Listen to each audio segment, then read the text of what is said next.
El aire en el apartamento 3B olía a pizza de pepperoni barata, a ansiedad y a ambición juvenil. Era el olor de la noche de viernes para Leo, Maya, Bruno y Julia, 4 estudiantes universitarios apretujados en un espacio que apenas albergaba sus sueños y mucho menos sus egos. En el centro de la sala, sobre la alfombra manchada de café, reposaba el catalizador de la noche. Un tablero de Ouija.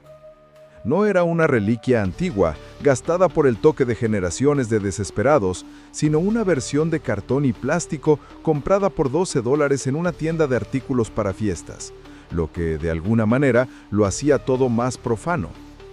Leo, el autoproclamado cineasta del grupo, ajustaba el foco de su cámara DSLR montada en un trípode. Para él, aquello no era un ritual, era contenido. Un video viral en potencia titulado Desenmascarando lo sobrenatural, sesión de Ouija real. Era un escéptico, pero un escéptico que entendía el valor de un buen susto para el algoritmo. Sus ojos brillaban no con miedo, sino con la perspectiva de visualizaciones y suscriptores. A su lado, Bruno se reía, metiéndose una rebanada de pizza en la boca. Él era el bufón del grupo, el incrédulo militante cuya función era inyectar sarcasmo en cualquier situación que rozara la seriedad. Para él el tablero era un pedazo de cartón con letras, un juego de mesa glorificado para góticos y solitarios. Su presencia era la de un ancla de burla, arrastrando cualquier vestigio de solemnidad al fondo del ridículo. Al otro lado del tablero, sentada con las piernas cruzadas, estaba Maya. Ella era lo opuesto a Bruno. Sus dedos ya flotaban cerca de la plancheta en forma de corazón y en sus ojos oscuros había un brillo de genuina aprensión. Había leído los artículos, los foros, las advertencias. Sabía de las reglas que ya estaban rompiendo. Nunca jugar solo, nunca jugar en un cementerio y, la más importante, nunca burlarse de lo que sea que estuviera del otro lado. Sentía la electricidad estática en el aire, una tensión que no provenía de la cámara de Leo o de las bromas de Bruno, sino de algo más antiguo. Julia, la cuarta pieza del rompecabezas, se sentó junto a Maya, sirviendo como un puente entre la creencia y el escepticismo. Estaba ahí por Maya, como una forma de apoyo moral, pero también por curiosidad. No creía, pero quería hacerlo. Quería sentir el escalofrío, la prueba de que el mundo era más que cuentas por pagar y exámenes por estudiar. «Ok, estamos grabando», anunció Leo, su voz asumiendo un tono de presentador de programa de misterios. «Todos pongan los dedos en la plancheta, suavemente. Recuerden, no fuercen nada, queremos que esto sea auténtico». Bruno puso los ojos en blanco pero obedeció, colocando las yemas de los dedos con desdén sobre el plástico. Julia y Maya hicieron lo mismo con una reverencia que contrastaba cómicamente con la actitud de su amigo. 4 manos, 4 mentes, 4 niveles diferentes de creencia unidos sobre un portal de cartón. El silencio se instaló, roto solo por el zumbido distante del refrigerador y el sonido de la respiración de Leo, firme detrás de la cámara. ¿Hay alguien ahí?, susurró Maya, la pregunta clásica sonando frágil en el aire pesado del apartamento. La plancheta permaneció inmóvil. Pasó un minuto. Bruno soltó un suspiro exagerado. «Creo que los fantasmas están ocupados viendo Netflix.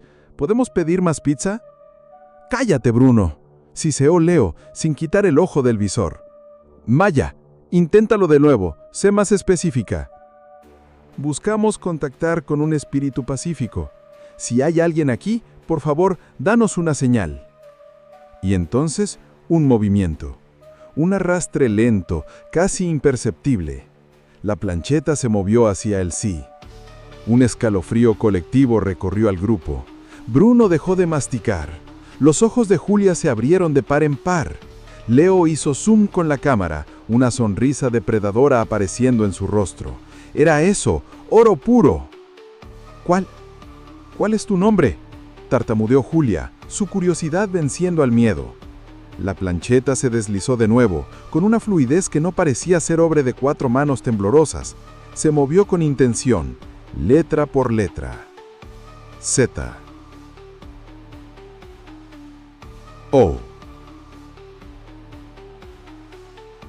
Z.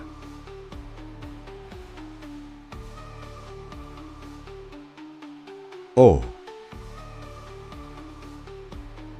¿Soso? Frunció el ceño Brobo. ¡Qué nombre tan ridículo! Suena a payaso de alquiler. En el instante en que la palabra ridículo dejó sus labios, la temperatura en la sala pareció caer 10 grados. No fue una brisa, fue un vacío de calor, como si se hubiera abierto la puerta de un refrigerador. Una bombilla que iluminaba la sala parpadeó violentamente, 2 veces antes de emitir un pop agudo y sumir la mayor parte de la sala en la penumbra, dejándolo solo con la luz fría de la cámara de Leo y el brillo de una pantalla de celular. «Ok, eso fue raro», dijo Julia, su voz un hilo. La plancheta que estaba parada sobre la segunda O comenzó a temblar bajo sus dedos. Después se movió con una velocidad furiosa, un borrón sobre el tablero. Ya no estaba deletreando, estaba atacando. Soso, soso, soso, una y otra vez. Un loop enloquecido, el sonido del plástico arrastrándose en el cartón como uñas en una pizarra. «¡Basta ya, Maya!», gritó, intentando quitar los dedos, pero la plancheta parecía tener una fuerza magnética aprisionando sus manos. «¡No soy yo!», jadeó Bruno, su rostro pálido por primera vez en la noche. La plancheta se detuvo abruptamente sobre la imagen de una calavera en la esquina del tablero y entonces con una fuerza imposible fue arrojada al otro lado de la sala, golpeando contra la pared con un estruendo que hizo que todos saltaran hacia atrás. La sesión había terminado. O mejor dicho, había sido terminada por ellos. Un silencio ensordecedor se apoderó del ambiente. Nadie se movió durante casi un minuto. Fue Leo el primero en romper el hechizo, apagando la cámara. «Dios mío», susurró, no para sus amigos, sino para sí mismo. Eso fue increíble. Limpiaron todo en un silencio tenso e incómodo, intercambiando excusas nerviosas sobre electricidad estática, corrientes de aire y el cableado precario del edificio. Nadie mencionó el nombre. Nadie quería darle más poder a esas 4 letras. Intentaron reír, convencerse de que todo no fue más que una combinación de nervios y sugestión, pero el miedo ya se había instalado, una mancha de aceite esparciéndose en el agua de sus conciencias. Aquella noche, en su habitación, Maya no podía dormir. La imagen de la plancheta volando por la sala se repetía en su mente. Se giró hacia la ventana, mirando el reflejo oscuro de su cuarto contra la negrura de la noche. Por un instante le pareció ver un movimiento detrás de su propio reflejo, una silueta alta y distorsionada disipándose en el momento en que parpadeó. Se sentó en la cama, el corazón martillando contra sus costillas. Era solo su Breno, cansado y asustado, jugándole una mala pasada. Fue lo que se dijo a sí misma. Pero entonces, la luz de la calle incidió sobre el cristal de la ventana en un ángulo diferente. Y lo vio. Grabado en el lado de adentro del cristal, como arañado por una aguja fina, casi invisible, pero indiscutiblemente ahí, en letras temblorosas e infantiles, estaba el nombre. Z. O. Z.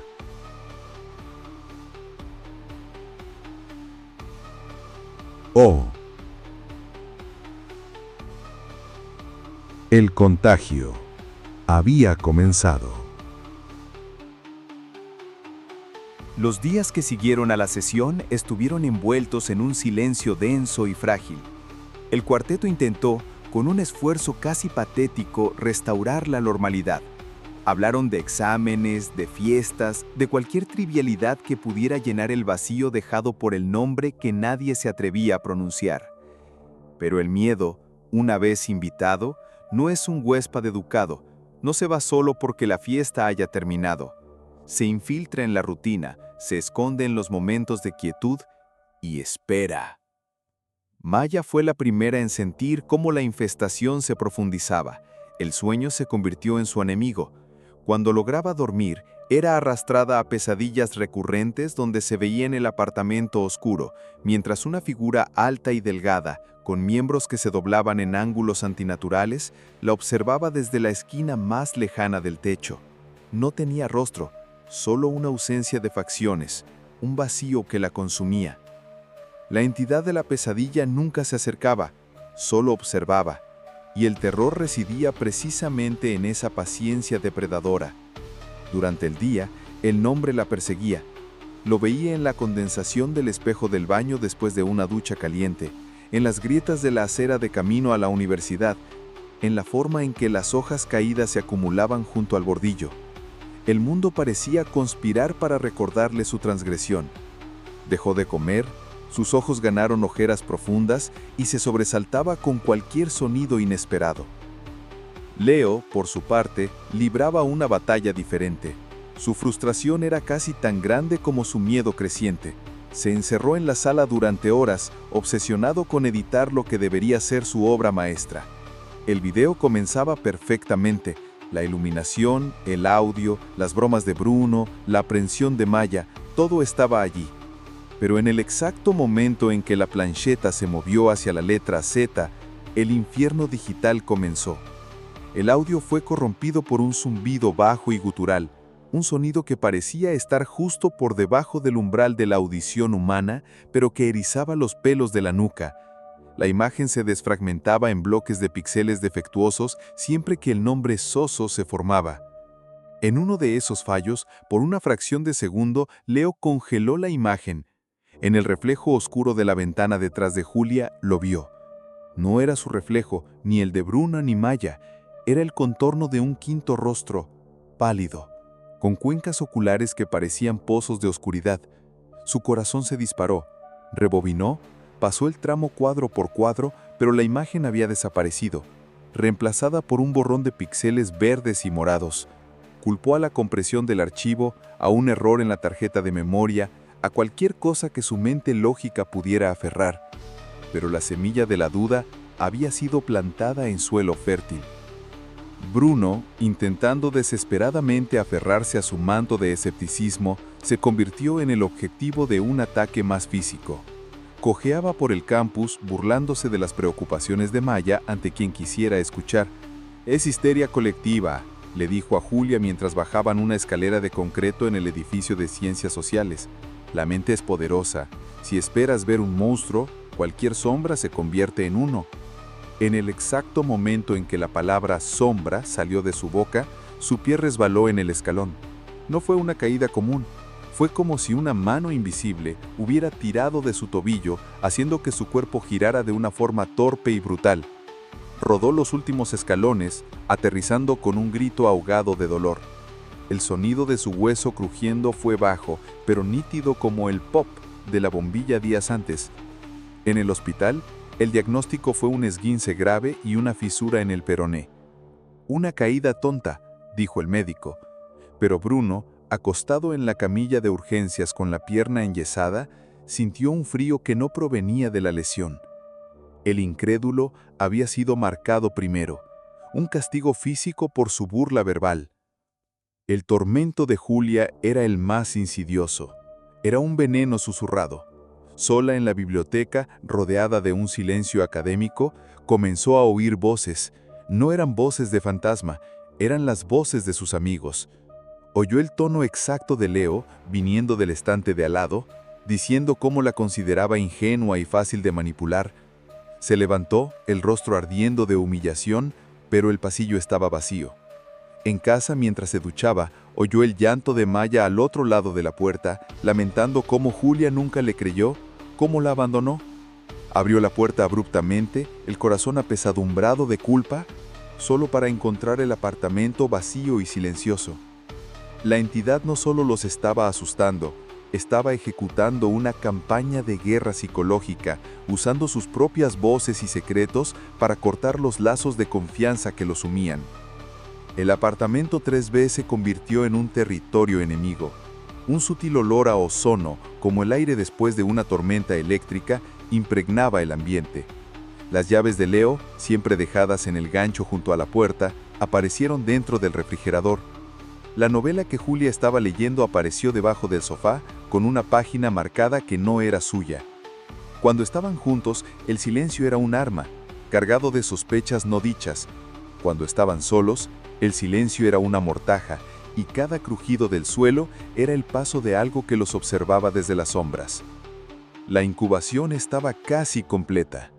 Cierta noche el grupo se reunió en la sala, la tensión tan palpable que podría cortarse con un cuchillo.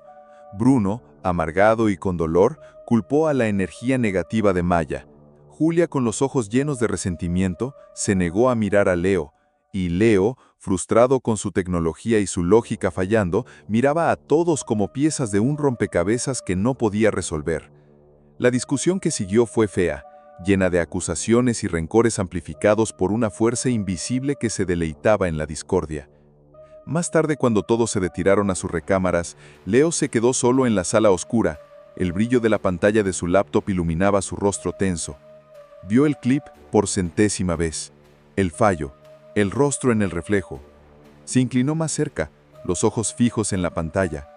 El fallo ocurrió de nuevo, pero esta vez por un segundo entero, el rostro estaba allí, nítido. Los ojos vacíos, la piel pálida estirada sobre el cráneo y una sonrisa lenta y horrenda extendiéndose por labios no existentes. El sonido de su propio ahogo fue lo único que rompió el silencio.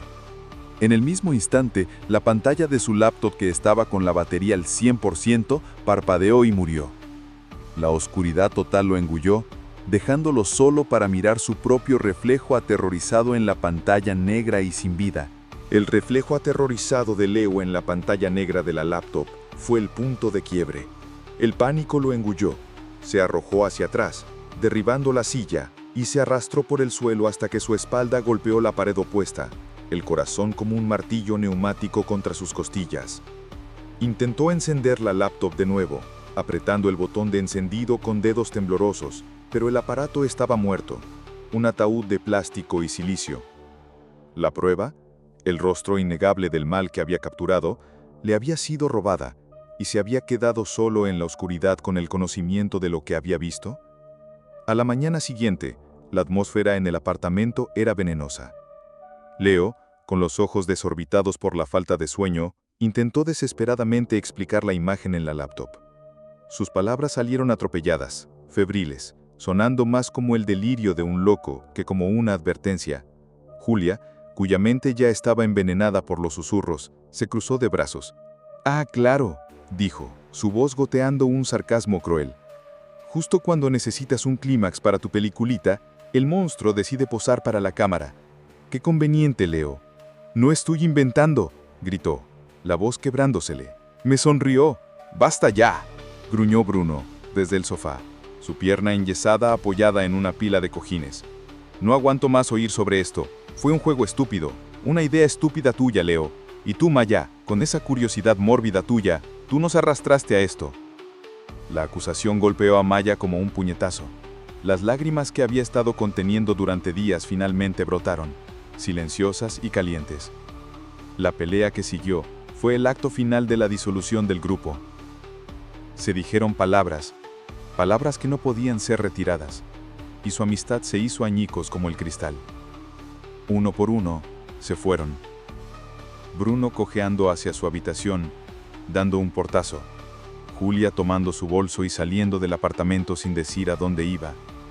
Leo, derrotado y tembloroso, salió poco después, necesitando aire, necesitando distancia de ese lugar sofocante.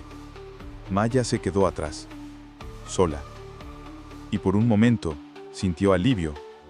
El silencio era una bendición. La quietud era paz. Se sentó en el suelo de la sala, abrazando sus rodillas, y cerró los ojos, la primera vez que no sentía el peso de otras miradas sobre ella. Fue entonces que su celular, dejado en la mesita de centro, vibró. Un mensaje de Julia. «Lo siento, tenías razón todo el tiempo». El corazón de Maya dio un salto de esperanza. Escribió una respuesta, pero antes de poder enviar, llegó otro mensaje. Era de Leo. «Vi el rostro. Te creo, Maya. Perdóname». Y luego un tercero, de Bruno. «Mi pierna. No fue un accidente. Lo siento mucho». Los mensajes eran un bálsamo. la validación que tanto necesitaba. Quizás podrían arreglar esto. Quizás podrían luchar contra aquello juntos. Se levantó, sintiendo una chispa de fuerza regresar, y fue a la cocina a por un vaso de agua. Mientras bebía, oyó el sonido inconfundible de una llave en la cerradura de la puerta principal. La puerta se abrió, y Julia entró. «Regresé», dijo. «Necesitamos hablar», pero su voz era hueca, desprovista de emoción, y sus ojos estaban vacíos, como los de una muñeca. Antes de que Maya pudiera formular una respuesta, la puerta se cerró con una violencia tremenda, y la figura de Julia desapareció. Maya corrió hacia la puerta. Estaba cerrada con llave. Giró el pomo, desesperada. Cerrada desde afuera. El pánico helado le subió por la garganta. Su teléfono sonó de nuevo. Una videollamada de Leo. Temblando, contestó. El rostro de él llenó la pantalla, manchado de lágrimas. «Maya, déjame entrar, por favor, abre la puerta», sollozaba. Pero no estaba en el pasillo. Estaba fuera de la ventana de la sala, en el tercer piso. La imagen de él parpadeó, y por una fracción de segundo su rostro se contorsionó en la mueca pálida y sonriente de la criatura de la laptop. Maya gritó y arrojó el celular contra la pared donde se hizo añicos. Fue la señal para el inicio de la orquesta. La TV se encendió sola, el sonido explotando al máximo volumen, mientras los canales giraban a una velocidad imposible. Las luces del apartamento parpadeaban a un ritmo epiléptico, sumiendo el mundo en destellos de luz y oscuridad. La radio de la cocina se unió a la cacofonía, emitiendo solo una estática ensordecedora. Y los susurros comenzaron, ya no imitando a sus amigos, sino viniendo de todas partes al mismo tiempo. Cientos de voces superpuestas, ásperas y guturales, repitiendo la misma palabra, el mismo nombre como un mantra infernal. So. En puro terror, Maya corrió al único refugio que se le ocurrió, el baño. Cerró la puerta de un portazo y giró el pequeño cerrojo de metal, su único y frágil escudo. Apoyó la espalda en la madera, jadeando, mientras la sinfonía demoníaca continuaba afuera. Entonces, de repente, todo se detuvo. El silencio que siguió fue más aterrador que el ruido. Contuvo la respiración, escuchando. Scratch. Un arañazo lento y deliberado en la madera de la puerta desde afuera. Scratch. Estaba a la altura de sus ojos. Retrocedió, tropezando hacia atrás hasta que su espalda encontró los azulejos fríos de la ducha. El arañazo se detuvo. Hubo un clic metálico. El cerrojo de la puerta, que ella había girado, giró lentamente hacia atrás, abriéndose por su cuenta. El pomo comenzó a girar, con una lentitud torturante, y con un bajo gemido de madera vieja, la puerta del baño comenzó a abrirse, revelando solo la oscuridad del pasillo al otro lado. Horas después, Julia y Leo regresaron. Separados por 10 minutos, encontraron el apartamento en un caos silencioso. Cojines rasgados, los restos del celular de Maya en el suelo, la TV encendida en un canal con estática. La llamaron, la preocupación superando a la ira. No hubo respuesta. Bruno salió de su cuarto, atraído por el ruido. Juntos la buscaron.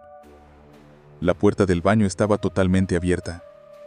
Adentro, en la penumbra, la vieron, acurrucada en la esquina de la ducha, abrazando sus rodillas y meciéndose hacia adelante y atrás a un ritmo lento y constante.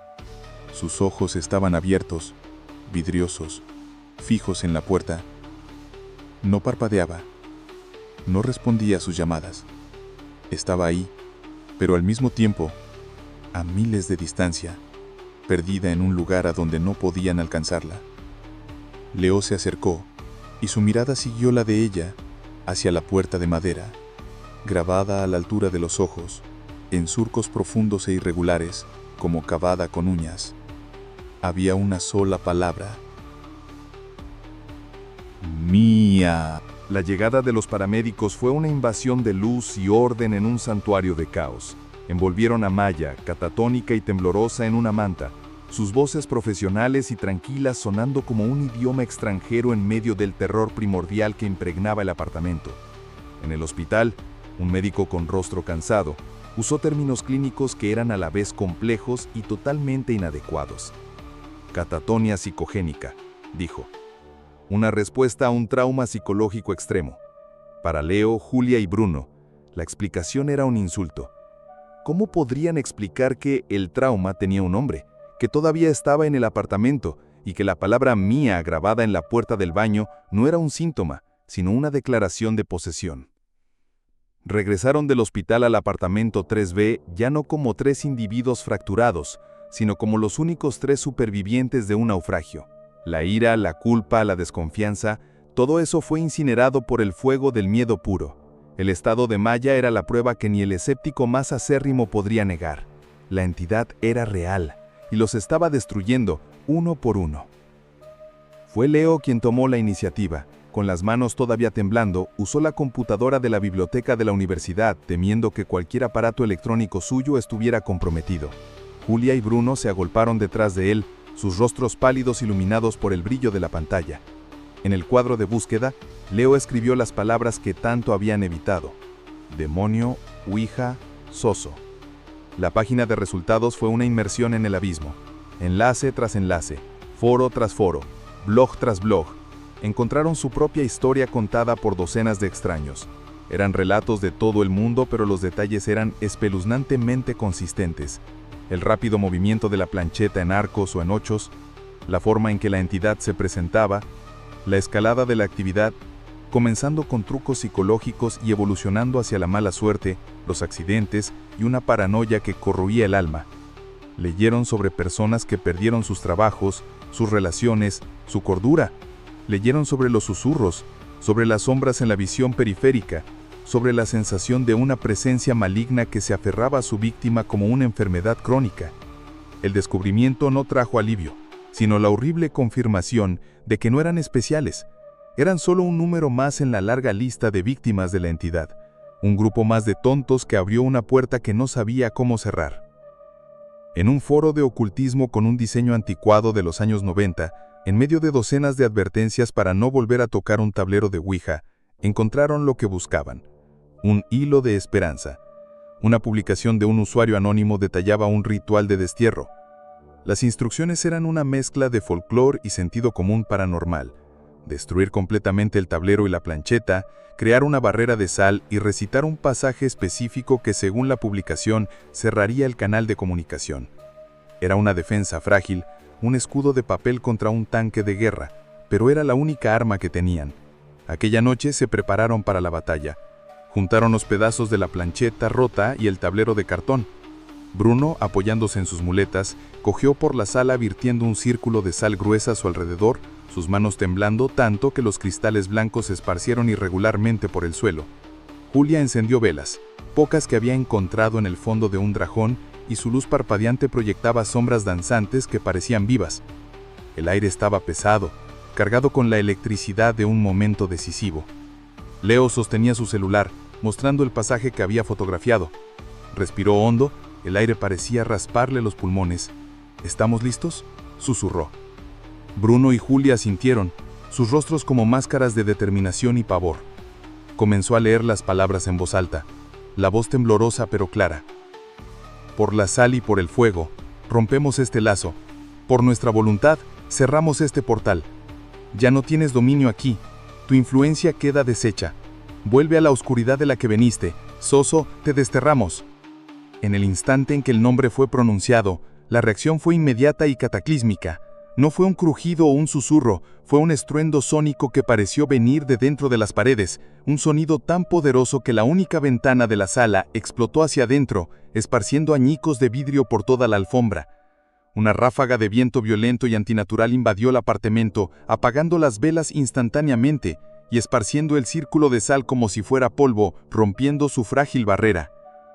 Las luces del techo parpadearon y explotaron en una lluvia de chispas. El rugido que antes era un susurro ahora estaba dentro de sus cabezas, un grito ensordecedor, polifónico y lleno de odio. El librequería de Julia, pesado y abarrotado, se deslizó por la pared como si no pesara nada y fue arrojado a través de la sala. Leo y Julia se lanzaron al suelo, pero Bruno, lento por las muletas, no logró apartarse del camino. El librequería no lo golpeó directamente, pero se estrelló contra la pared a su lado con fuerza suficiente para derribarlo. Su cabeza golpeó el suelo con un baque sordo y quedó inmóvil. Tan rápido como empezó, el caos cesó. El viento se detuvo. El rugido en sus mentes se disipó, dejando un zumbido agudo. El único sonido era el crepitar de las chispas de la lámpara rota en el techo. ¡Bruno!, gritó Julia, arrastrándose hacia él. No respondió. Estaba inconsciente. Leo se remantó, todo su cuerpo temblando incontrolablemente. Habían fracasado. Habían tomado un palo para hurgar en el nido de avispas y todo el enjambre había respondido. El aire en la sala se volvió gélido, un frío de tumba que penetraba la ropa y la piel. La esquina más oscura de la habitación, donde la luz no llegaba, pareció oscurecerse aún más, profundizándose en un tono de negro que parecía tragarse la luz misma. Observaron paralizados por el terror. La sombra, que antes era una mancha bidimensional en la pared, comenzó a moverse. Se despegó de la unión del suelo y la pared, fluyendo como tinta espesa y oscura hacia el centro de la sala. La masa de oscuridad comenzó a elevarse, a estirarse, a retorcerse sobre sí misma, coagulándose lentamente en una forma vagamente humanoide. Era alta, esquelética, un vacío tridimensional en el espacio. No tenía rostro, pero podían sentir su foco, su atención antigua y profundamente malévola clavadas en ellos. No habían cerrado la puerta, la habían derribado e invitado al monstruo a entrar y sentirse como en casa. Frente a aquella forma tridimensional, de pura oscuridad, el cerebro de Leo y Julia se negó a procesar. El miedo se volvió tan absoluto que trascendió el grito, instalándose como un hielo paralizante en sus venas. La figura no tenía ojos, pero sentían su mirada pasar sobre ellos, fría e inquisitiva, antes de posarse sobre el cuerpo inerte de Bruno. Era como un depredador inspeccionando el cadáver de su primera víctima, antes de volverse hacia las presas que aún se debatían. El instinto de supervivencia, más antiguo y poderoso que el propio miedo, finalmente rompió la parálisis. «Tenemos que coger a Bruno», susurró Julia, la voz tan débil que apenas se oyó. «Tenemos que salir de aquí. Ahora». Mientras se movían, la entidad reaccionó, no con velocidad, sino con una omnipresencia aterradora. Cuando Leo intentó alcanzar la puerta, esta se cerró con la fuerza de una explosión, la madera crujiendo en el marco. La entidad no se movió del centro de la sala, pero su voluntad era soberana en ese espacio. Los restos del librero y otros muebles se deslizaron por el suelo, creando una barricada improvisada, un laberinto de escombros entre ellos y la salvación. En medio del pánico, una parte del cerebro de Leo, la parte que siempre había sido el cineasta, el documentalista, dio una última orden insana. Arrancó el celular de su bolsillo. La pantalla estaba rota, pero la cámara aún funcionaba. Necesitaba registrarlo. Si iba a morir allí, el mundo sabría por qué. Apuntó el dispositivo hacia la criatura, la mano temblando tanto que la imagen era un borrón de oscuridad y caos. La figura de sombra pareció notar el acto. Se contrajo y un sonido bajo emanó de ella, un zumbido que vibraba en el aire, haciendo que los dientes de Leo y Julia dolieran. «No filmes», gritó Julia, dándose cuenta de que el acto de observar, de documentar, parecía de alguna forma alimentar o provocar a la entidad. Desesperada, agarró un trozo de madera rota del librero y lo arrojó contra la criatura. El objeto atravesó la forma oscura sin ningún efecto, como si fuera lanzado a través de humo, y se estrelló contra la pared opuesta. Pero el gesto sirvió a su propósito. Atrajo la atención de la entidad. La columna de oscuridad se giró lentamente hacia Julia. Ella retrocedió, pero no había a dónde ir. La criatura flotó en su dirección, sin pasos, deslizándose sobre el suelo. No la tocó. Simplemente se detuvo a centímetros de su rostro. Leo, a través de la pantalla rota de su celular, lo filmó todo. Vio cómo la luz parecía ser drenada del rostro de Julia. Vio el terror en sus ojos ser reemplazado por un vacío absoluto. El color desapareció de su piel. Y su cuerpo, de repente flácido, se desplomó en el suelo como el de una marioneta cuyas cuerdas hubieran sido cortadas. No estaba muerta. Estaba vacía. Otra cáscara, dejada atrás como malla. La visión de Julia cayendo rompió el último hilo de cordura de Leo. Soltó un grito animal, una mezcla de dolor y furia, y actuó. Ignorando la cámara, ignorando la entidad, corrió hacia Bruno, lo agarró por debajo de los hombros y comenzó a arrastrarlo. El peso muerto de su amigo era inmenso, y los escombros en el suelo dificultaban cada paso. La entidad se volvió hacia él, pero por alguna razón no lo detuvo. Quizás el juego había perdido la gracia. Quizás el contagio ya estaba garantizado. Leo pateó la puerta del apartamento con la fuerza de la adrenalina. El cerrojo roto finalmente cediendo. Arrastró a Bruno al pasillo, a las escaleras, dejando atrás el apartamento destruido. El silencio y a las dos chicas perdidas en la oscuridad. Epílogo. La narrativa no termina con Leo. Termina con el informe policial y un clip de video. El apartamento 3B fue precintado. 2 jóvenes fueron encontradas en estado catatónico, ingresadas en la misma institución psiquiátrica, donde permanecen hasta hoy, silenciosas y huecas. Bruno ingresó en urgencias con un traumatismo cráneoencefálico leve, llevado por un amigo en pánico, que desapareció antes de poder ser debidamente interrogado. El nombre de Leo se convirtió en el de una persona desaparecida. Su celular, sin embargo, fue recuperado en el suelo del pasillo del hospital por un limpiador. La mayoría de los archivos estaban corruptos, excepto un último video. El clip dura menos de 1 minuto. La cámara está apoyada en algo filmando una habitación de hospital estéril. La calidad es mala. Leo está de pie, hablando con Bruno, que está sentado en la cama, la cabeza envendada. «Bruno, ¿estás bien? ¿Puedes oírme?». La voz de Leo en el video es un susurro ronco y desesperado. Bruno levanta la cabeza lentamente. Sus ojos están abiertos, pero hay algo malo en ellos. Están oscuros, vacíos, desprovistos de cualquier rastro del amigo que Leo conocía. Una sonrisa lenta comienza a formarse en sus labios. Es una sonrisa que no le pertenece. Es la misma sonrisa horrenda y ancha que Leo había visto en el reflejo de la laptop. Con la voz de su amigo, pero con el timbre gutural y arrastrado de la entidad, Bruno responde: «El juego no ha terminado, Leo». Hace una pausa, la sonrisa ensanchándose aún más, revelando demasiados dientes. «Solo cambiamos de jugador». El video termina abruptamente con el sonido de Leo ahogándose y la cámara cayendo al suelo. El contagio no fue contenido. Simplemente encontró un huésped más fuerte, listo para ser llevado al mundo, para encontrar nuevas personas, nuevos amigos, y preguntar, con una sonrisa, si les gustaría jugar un juego. ¿Qué te pareció esta historia? Escribe en los comentarios tu opinión, y cuéntame si tú, o alguien que conoces, ha tenido una experiencia aterradora con un tablero Ouija. La oscuridad siempre está escuchando.